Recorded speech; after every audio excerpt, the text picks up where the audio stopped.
सवाल यह उठता है कि जब सरकार ऐसी घटना, इतनी विभत्स घटना होने के बावजूद भी ऐसा लगता है कि वो आरोपी, वो विक्टिम के साथ नहीं, वो पीड़ित को इंसाफ देने से ज्यादा उसे अपने इमेज मैनेजमेंट की चिंता है, उसे इस बात की चिंता है कि उसको कैसे करके मामले को ऐसा रफा दफा करा दिया जाए कि इसमें मेरी कम से कम किरकिरी हो, हमारी इज्जत कम उछाली जा सके।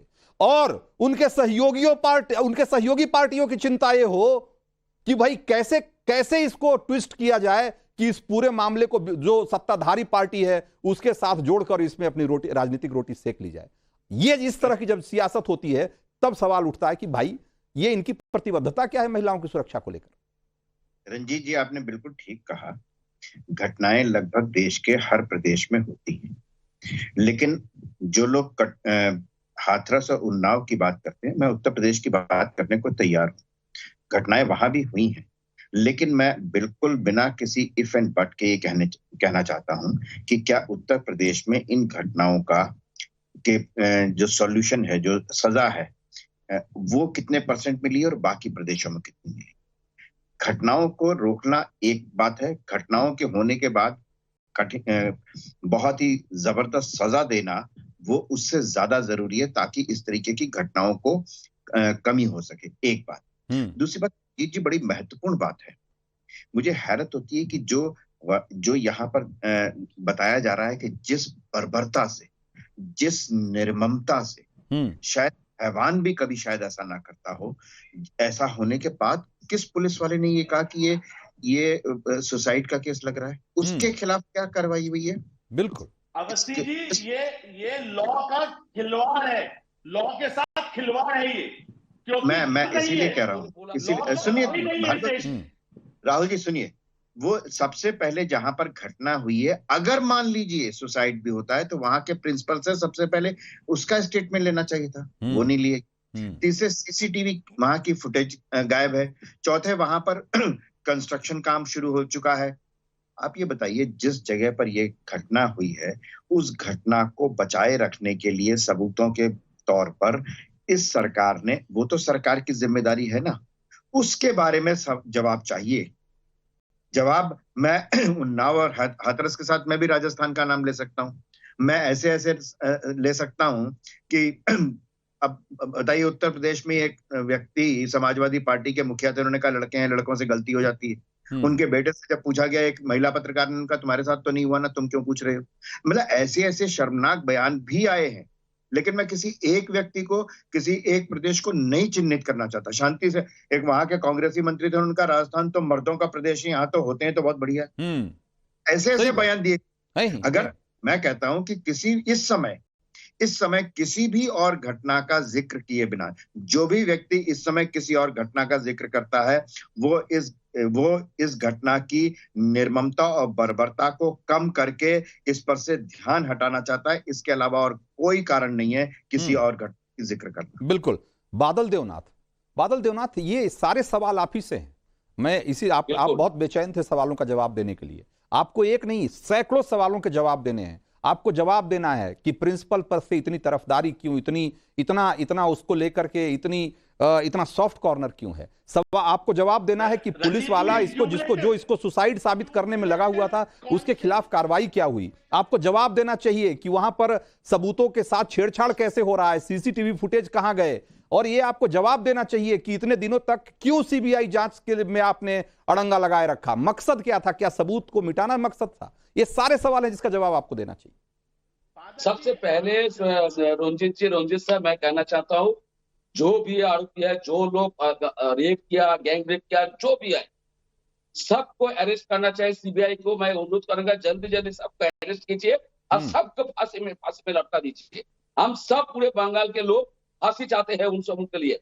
लेकिन जो संदीप जो प्रिंसिपल के बारे में, तो आपकी पुलिस ने क्यों अरेस्ट नहीं किया? आपकी पुलिस ने क्यों अरेस्ट नहीं किया बादल देवनाथ? 4-5 घंटे सीबीआई से आप मांग कर रहे हैं, सीबीआई तो जो करना वो करेगी, लेकिन मैं कह रहा हूं कि बंगाल पुलिस की साख इतनी क्यों गिर चुकी है कि हाई कोर्ट को कहना पड़ता है कि भाई इनके वश का नहीं है, सीबीआई को दो। क्यों?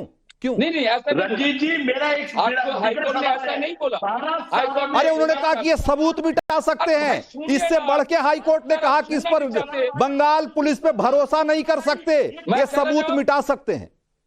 मैं चला जाऊं, आप सुनना नहीं चाहते? रंजीत जी, इम्पोर्टेंट ये नहीं है टीएमसी ने क्या किया, कांग्रेस ने क्या किया, बीजेपी ने क्या किया, गवर्नमेंट है, देश ने 12 साल में क्या किया ये बताओ। स्टेट गवर्नमेंट का सीआईडी है, पुलिस प्रशासन, उनको तो 2-3 टाइम देना चाहिए। ये तो एक गवर्नमेंट है सर, गवर्नमेंट को तो 2-3 टाइम देना, 2-3 दिन टाइम देना चाहिए।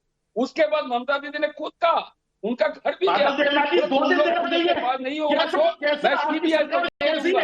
उसके बाद हाईकोर्ट ने कहा मैं सीबीआई को ट्रांसफर कर रहा हूं, और जो लेकिन क्या कह के ट्रांसफर किया, क्या कह के ट्रांसफर किया, ये भी सुन लीजिए, ये भी सुन लीजिए बादल देवनाथ, हाई कोर्ट को भरोसा नहीं है बंगाल की पुलिस पे, बंगाल की पुलिस पे भरोसा नहीं है बादल देवनाथ, ये ज्यादा शर्मनाक बात है। हाईकोर्ट भी रंजीत जी, बादल देवनाथ जी को कुछ बताना चाहता हूँ, सुनिए बादल देवनाथ जी, आंदोलन मत कीजिए, बादल देवनाथ जी सुनिए तो सही, जल्दी सभी को अरेस्ट कीजिए, गिरफ्तार कीजिए। अरे सुनिए तो सही, निर्भय केस के बाद क्या क्या सरकार ने कहा था।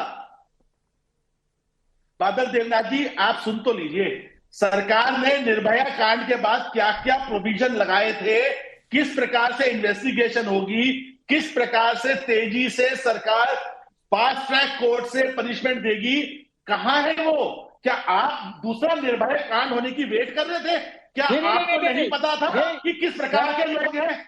सर मैं आपको सम्मान के साथ कहना चाहता हूं, ममता दीदी भी फास्ट ट्रैक कोर्ट का विचार के लिए बोल दिया था। ठीक है, Mamata Banerjee fast track court का बात किया था। नहीं, बादल देवनाथ, जो सवाल हमने उठाए वो सारे के सारे सवाल अभी भी अनुत्तरित हैं। उसमें से किसी का जवाब आप नहीं दे पाए। आप जवाब नहीं दे पाए कि प्रिंसिपल से हमदर्दी क्यों, आप जवाब नहीं दे पाए कि पुलिस वाले जो इसको सुसाइड साबित करना चाहते थे उनके खिलाफ कार्रवाई क्यों नहीं, आप जवाब नहीं दे पाए कि सबूतों से छेड़छाड़ क्यों, आप जवाब नहीं दे पाए। किसी सवाल का जवाब नहीं है आपके पास, ये एक फैक्ट है, याद रखिएगा। और इसीलिए आज भी देश की जनता आंदोलित है और सड़कों पे है। जरा आप लोगों की राय भी जरा दिखाइए, लोग क्या कह रहे हैं इस मुद्दे पे। हमने सवाल पूछा था कोलकाता रेप मामले में ममता सरकार के एक्शन पर आपकी प्रतिक्रिया क्या है। करीब 64% लोग कह रहे हैं ममता सरकार ने मामले को दबाने की कोशिश की है और सीबीआई जांच में बड़ी साजिश सामने आ जाएगी, 20% लोग मानते हैं। 15.5% लोग कहते हैं कि बंगाल में सुरक्षा व्यवस्था एकदम बदहाल है। यह है कि पश्चिम बंगाल में अब लोगों को लगने लगा है कि ममता बनर्जी सरकार से इंसाफ की उम्मीद करना बेमानी है, क्योंकि आपके पुलिस के इतने दिनों तक जांच के बावजूद प्रदर्शनकारी सड़कों पे हैं। सर उससे पहले आपको समझना चाहिए, और आपके चैनल के माध्यम से पूरे देशवासियों को मैं समझने का कोशिश करूंगा। कलकत्ता के अंदर 2-3 हॉस्पिटल है, सुपर स्पेशलिटी हॉस्पिटल है जहां पर आंदोलन चल रहा है, जो सीपीआई और सीपीएम का जो छात्र फेडरेशन है, स्टूडेंट फेडरेशन और जो है युवा संगठन है, ये लोग है, उसके साथ कुछ डॉक्टर है।